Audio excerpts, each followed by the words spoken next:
Pharmacokinetic simulation modeling is a powerful scientific approach that allows us to predict how a drug will behave in the body under different conditions without actually giving the drug to real patients. In classroom sense, you can think of it as creating a virtual patient or a virtual population and then asking what if questions. What if we can change the dose, the dosing interval, the route of administration, or the patient characteristics? Using mathematical models built from existing pharmacokinetic data, we can simulate plasma concentration time profiles and anticipate drug exposure before conducting expensive or risky clinical studies. Conceptually, pharmacokinetic simulation modeling begins with a pharmacokinetic model, usually compartmental or physiologically based, that describes how the drug is absorbed, distributed, metabolized, and eliminated. Once the model parameters such as clearance, volume of distribution, and absorption rate are defined, we use computer based simulation to explore different scenarios. For example, we can simulate once daily versus twice daily dosing,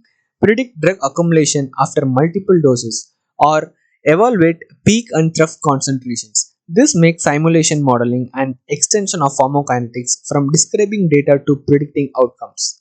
One of the most important strengths of pharmacokinetic simulation modeling is its role in dose optimization and decision making. Before moving a drug into clinical trials, scientists can simulate safe starting doses, assess the risk of toxicity, and evaluate whether a proposed dosing regimen is likely to maintain drug concentrations within the therapeutic window, such as pediatrics, elderly patients, or those with renal or hepatic impairment.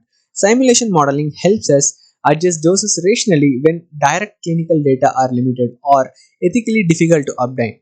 Pharmacokinetic simulation modeling now central to model informed drug development. Regulatory agencies increasingly accept simulation results to support dose selection, labeling recommendations, and even to reduce the need for certain clinical studies. In summary, pharmacokinetic simulation modeling allows us to move from observation to prediction, helping pharmaceutical scientists design better studies, safer drugs, and more effective regimens long before the medicine ever reaches the patient.